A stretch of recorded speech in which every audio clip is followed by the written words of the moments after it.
Support for this program provided by River City Bank, committed to delivering an exceptional customer experience with local decision-making, concierge-like services, and industry expertise.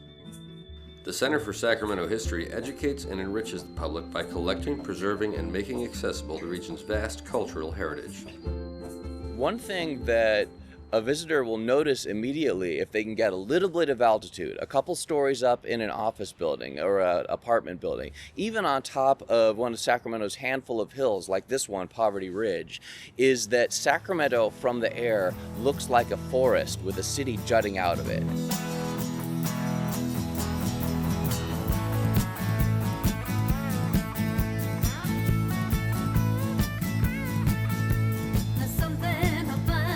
As you know, this is one of the most beautiful, I think it's the most beautiful state capital in the whole wide world. Sacramento, center of California state government, an historic city that grew and prospered from the days of the gold rush. Start with the state capital. But they tell me you should have seen it 100 years ago. The Valley of the Sacramento. Sacramento. Sacramento. Sacramento. Sacramento. Sacramento. Sacramento and capital city.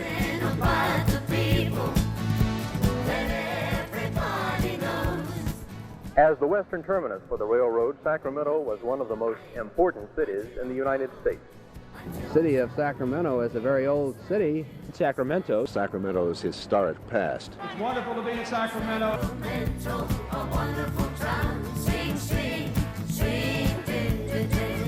City of trees. City of trees.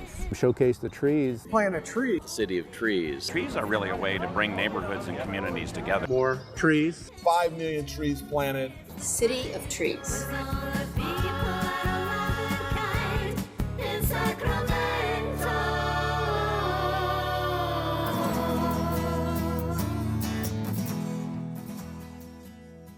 It's an amazing story, sure.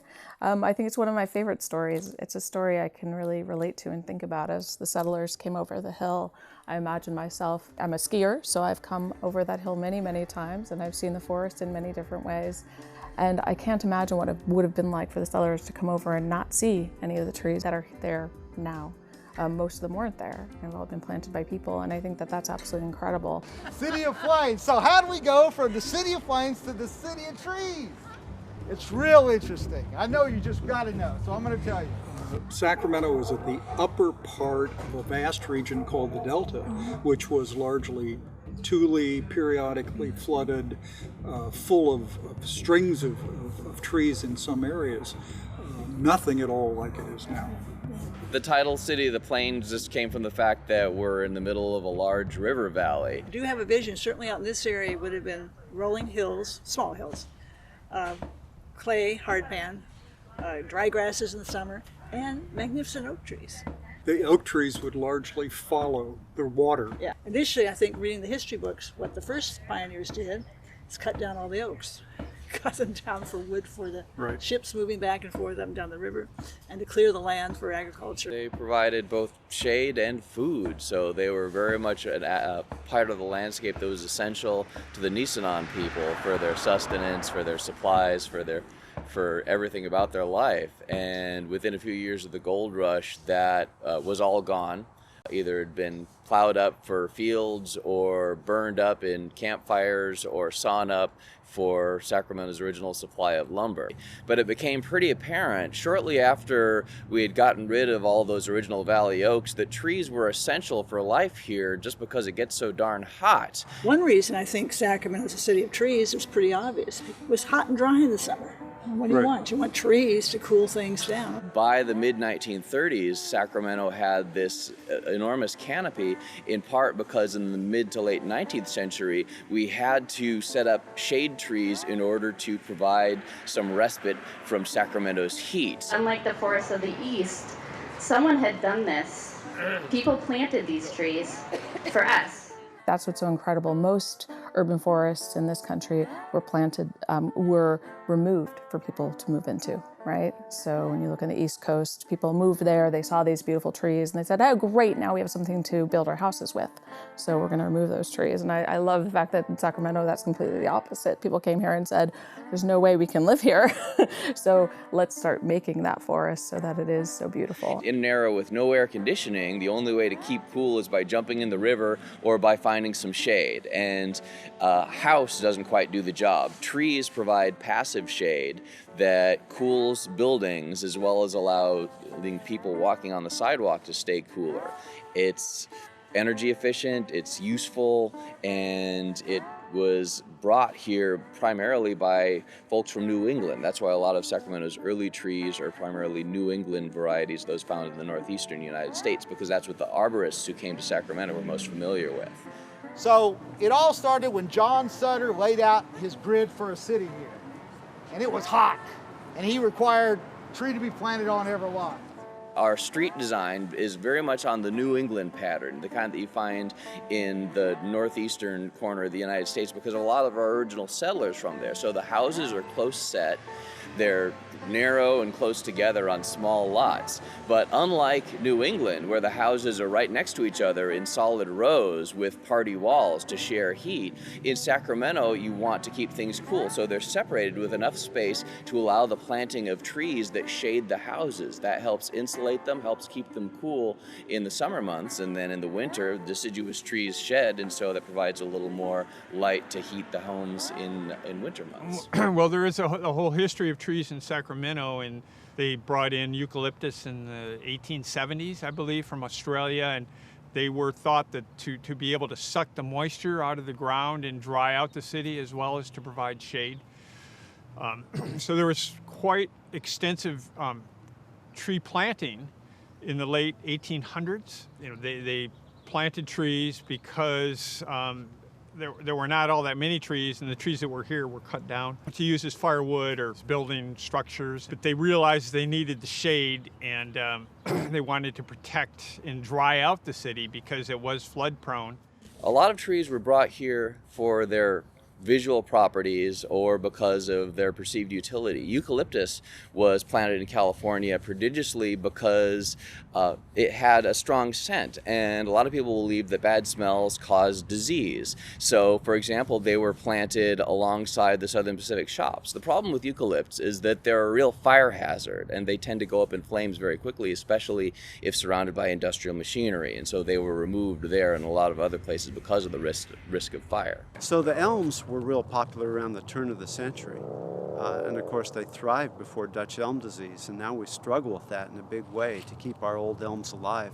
A lot of them are approaching 100 years, and you know, they're at the end of their lifespan.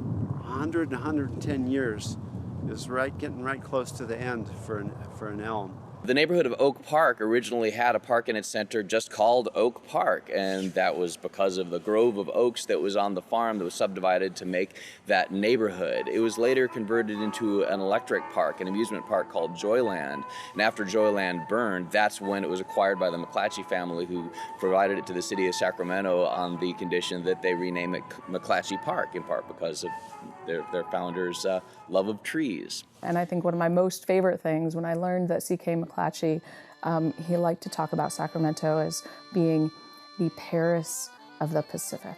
And I always thought, oh, right, it's another thing you want to tell people, hey, I live in the Paris of the Pacific. That's awesome. What a great place to live. I think it started around 1935. We declared that this city perhaps had more trees per capita, I guess, than Paris. I think that that's undisputed at this point. McClatchy family, the owners of the Sacramento Bee, took an interest in trees. He was a huge tree fanatic. And he would put stories about trees, the importance of trees, all in the newspaper all the time. If a big tree died or got killed, he'd have an obituary about that tree.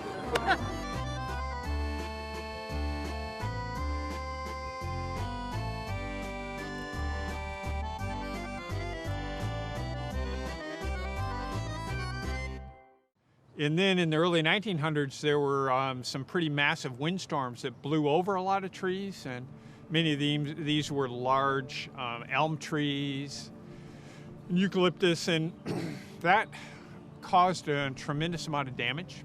At the same time, they had been widening the roads and cutting the roots of the trees, which made them more susceptible to toppling. Yeah, it's interesting. We were at a meeting with the city recently, and you've probably seen this very famous historical photo. It's when many of the elms on one street, I'm not sure what street it was, but came down after a storm. And it's an old photo. It's really mind-blowing because these gigantic trees are all laying on their side.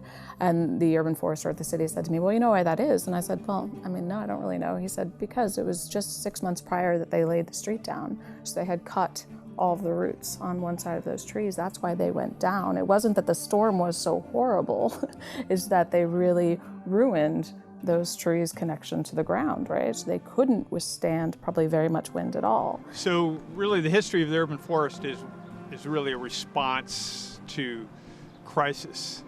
And we learn from each mistake that we make. And it's something that I love to tell people. When I talk to people about the Tree Foundation, about what we do and why we do it, I almost always start there, because for most people, it's a huge aha. They just think that trees belong in Sacramento, have been here forever, and will be here forever. And that's a great place to start, because what we're trying to tell people all the time is they may not be here forever. The DNA of the Sacramento Tree Foundation's beginning is a fascinating story. It all started back, surprisingly to me when I thought about it for a long time, back to 1978, though we weren't formed in 1982. 1978, the voters of California passed Proposition 13, which pretty much froze the upper property tax at 1% across the board. The people voted for 13 by 65%. The effects were immediate. The city budget was cut, if I remember correctly, by about 16%. Park and Recreation took a big cut. It didn't take long for things to start not looking very well. And then people would say, well, you'd be told on one hand by the county you can't touch it, that's a street tree, but the county said we have no responsibility anymore because we don't have the money, and you had a real black hole going in for a number of years on the street trees. Fast forward 3 years, the mayor of Sacramento, Phil Eisenberg. I'm Mayor Phil Eisenberg. Welcome to Sacramento. The County Board of Supervisors Chair, Isla Collin. Isla was a member of the Board of Supervisors for, I don't know, a bazillion years, and she was chair when all this started. And she contributed an awful lot of energy, enthusiasm, and muscle to leverage the county staff. They signed a joint letter, sent to 300 civic and business and community leaders to come to a meeting in the mid-afternoon at the Sacramento Convention Center. And there they proposed that we, the community, start the Sacramento Tree Foundation as a private nonprofit group. Well, for me, it started in Jerusalem, as a matter of fact. I think it was in 1977. That early. We were in Jerusalem on a mayor's tour, but we'd heard about the Israeli National Fund. And I kind of reflected on Sacramento, well, you know, like its trees. So we came back, and Isla and I can't remember, but I think she jointly signed a letter with me raising money so Sacramento would make a gift of, I don't know, $3,000 to plant trees in Israel. But out of that came the realization that we didn't have anything in Sacramento. And so by 1981, Isla and I had kind of formed some kind of a meeting to talk about doing something for trees. And I don't think it was any more specific than that. Phil called me when he got back from Israel, and he said, "Are you still interested in the trees?" I said, "I certainly am." Trees are our legacy. They're the signature of Sacramento. And Sacramento's got a lot of them around, maybe not well thought out, but a lot of them around. And the chance to build something new and different was important, and that led to the foundation. And we were incorporated on March 7th. We had a 5-year plan. We were going to plant, amazingly, a tree a day, 400 trees that year, and 400 trees the next year for the next 5 years. And the first year you planted how many? Well, the first year we planted our 400, but shortly thereafter we were planting thousands. We had a lot of fun and persevered. And Ray was our first person we hired to do the tree planting. Sacramento, I think, has always been recognized as having one of the best urban forests in the United States, in the world. And I think that's because, you know, that just has Ray's fingerprint all over it. Lived in Sacramento for 18 years, and I love the trees. I love this park because it's got the shade, and the trees make it wonderful to have the nice shady mornings when we're out for a run with the dog. we call Sacramento the big city compared to Auburn. And I really do, this is a piece of home because there's so many trees everywhere. Many times for people when you talk to them about Sacramento, right? Transplants, natives, everybody recognizes the tree canopy that is what makes this city special. So if there's an image that reflects our reputation as the city of trees, it's that aerial view. We're the city in the forest more than the city of trees. The fact that the forest, the urban forest, expands out to this massive city, continues along our riverfronts, which are still pretty wild, even though some of them aren't exactly natural, and continue all the way to the heart of the urban core. We're less than a mile from the Capitol. We're close to the business district, close to freeways, but you still look around and this still strikes the visitor as a tree-lined streetscape that you could have seen 100 years ago, and it didn't look all that much different. 19th century neighborhoods were designed to use passive energy and passive cooling. The tall, skinny houses that you see in the neighborhoods of that era are designed so heat goes upwards using what's called the stack effect and draw natural ventilation from the ground, as well as landscaping to reduce heat impact. Then after World War II, as power gets cheaper and cheaper and more abundant, air conditioning becomes a new invention that changes things radically. That's also a period of Sacramento's greatest horizontal and population expansion after World War II. Right after World War II, much of Sacramento was populated. I can't remember, but I vaguely have a recollection of a couple of 100,000, 300,000 Modesto ash trees planted with subdivision activity around Sacramento. Somebody said that. So air conditioning really is what made cities like Sacramento, as well as other hot cities like Phoenix, a place to move to. And trees were still valued for their aesthetic appearance and for the design, but not so much for their cooling properties. They were a little less appreciated then and began to be seen a bit of a nuisance as the landscape started to get flatter and flatter and wider. One of my principal aha moments was 1956 when when the highest demand for energy in Sacramento switched from wintertime heating to summertime cooling because of mass number of air conditioners that have been turned on since post-World War II. And we've stayed in that ever since. And I love to ask the question, how many trees do we need to plant? How much increase in tree canopy cover to reverse that back? And can we do that? And the timeline, it does seem to be that the invention of air conditioning did come into place with the decrease in terms of tree planting. I don't know that I've read anything that really substantiates that further than kind of what we've assumed. But it does then make me kind of fast forward a little bit and think about the Tree Foundation and when we began our Sacramento Shade program in partnership with SMUD, right? And so that was because of Rancho Seco going down and closing it and this brainstorm of, hey, let's create a phantom power plant. So the idea of a phantom power plant is really, I think, the idea behind Sac Shade, which is a program that is planting trees that are saving energy that would otherwise be produced by a power plant. Well, not too long after that, you somehow, Ray, some of the others got SMUD involved in the program. And they were initially skeptical about it, is my recollection. Well, remember Dave Foreman? Yeah. He had the vision too. Yeah. Okay. Well, David came in, he had a lot of visions. Yeah, right, he did. But that was probably, in my judgment, the biggest leap in terms of expanding the scope of the foundation. I believe it's a very worthy story of the Sacramento Municipal Utility District, the Sacramento Tree Foundation, and their ratepayers. As most of us recall, it was in the late 80s that there was a people's initiative to put on the ballot to close, for the first time ever, a nuclear power plant in the United States that was up and operating.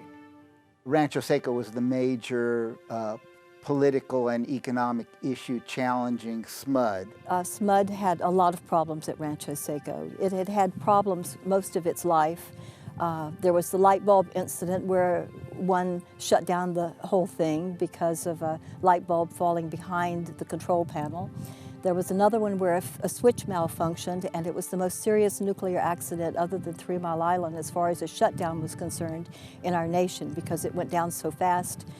it could have caused the walls of containment to become brittle and have a major problem here. Everybody thinks the people voted against nuclear power, but the technical vote was that SMUD couldn't operate the plant. And we had an offer from the Duke Power Company and Electricity de France to take it over, and they were willing to pay Sacramento a bunch of money, but we turned that down.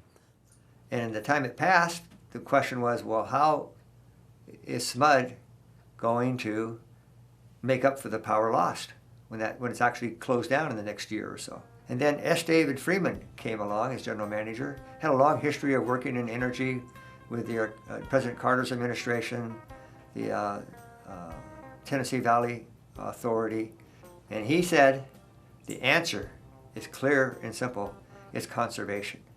We're no longer be a utility that grows the demand for energy. We want to be a utility that lowers the demand for energy.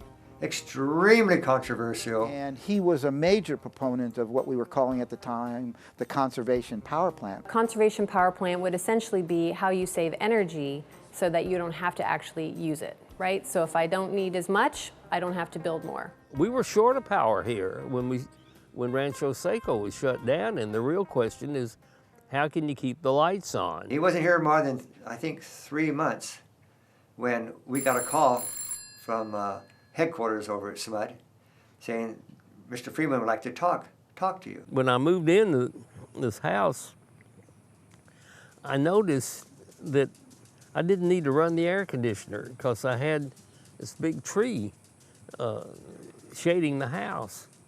And it occurred to me that, it says, you know, and I made up this little poem.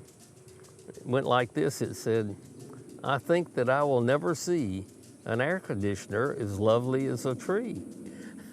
And I said, well, we're gonna make the trees an efficiency measure, just like a more efficient air conditioner or just like a more efficient refrigerator or just like insulation in the building. Let's think of the tree as an efficiency measure. When you think of trees in the landscape as kind of mini air conditioners because they're shading buildings, trees reduce the air conditioning load on homes. And in the Sacramento region, that comes up to about 100 kilowatt hours a year that's saved by a well-positioned tree. But that means we can't just plant them willy-nilly anywhere. We've got to figure out how to get homeowners to plant them in the right place. And I said, you know, do we have any resources that we could put to work to do that? And they said, no, but there's a tree foundation here. I said, well, thank God.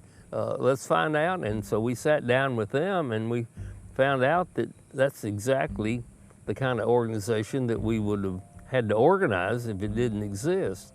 And so we contracted with the Tree Foundation so that we not only planted trees, but we planted them in the right place and taught people how to take care of them so that they would grow. I mean, you know, you can get in an airplane and throw out twigs and plant 1 million trees in an hour and claim you've done nothing. But we focused on getting trees that would actually mature and become air conditioners. This community, they lined up for the trees. We never had to market anything, not a word. It was all word of mouth. We had neighborhood plantings of 100 trees, 300 trees. People would go to a church parking lot, a school parking lot, a neighborhood cul-de-sac, a community center.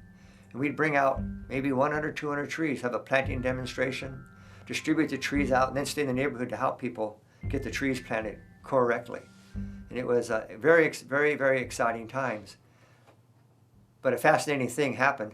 While we were celebrating and high-fiving over here at the Sacramento Tree Foundation, a small nonprofit, saying, we nailed it. We got those trees in the ground. We're going for the next 475,000 trees. SMUD's over there pulling their hair out. What does this nonprofit think they are? They have no inventory. They have no human resource department. They have very little checks and balances, you know. They're just out there planting trees. We want them to be here for 10 more years. And so they could have left us right there saying, we're not ready for this kind of big, bold initiatives and instability. But instead, they actually hired an outside consultant to do an organizational assessment of us. And then we really began to grow as a complete and full nonprofit that could handle the growth as well as the diversity of projects that we do today. That's because of the tolerance as well as the faith in us that was demonstrated by S. David Freeman. And so I often think about that hat and that man and what would have been if it wasn't him sitting in the seat at SMUD at that time. I think of all the things that we started at SMUD back in the early 90s, it may be the longest lasting program that they've had, and perhaps maybe the most important. The program is one of our oldest programs. It's 27 years old. It was started in 1990. Since its inception, we've planted close to 600,000 shade trees here in the Sacramento area. The Sacramento Shade Program is the nation's oldest, largest, and most successful energy-saving shade tree program in the nation.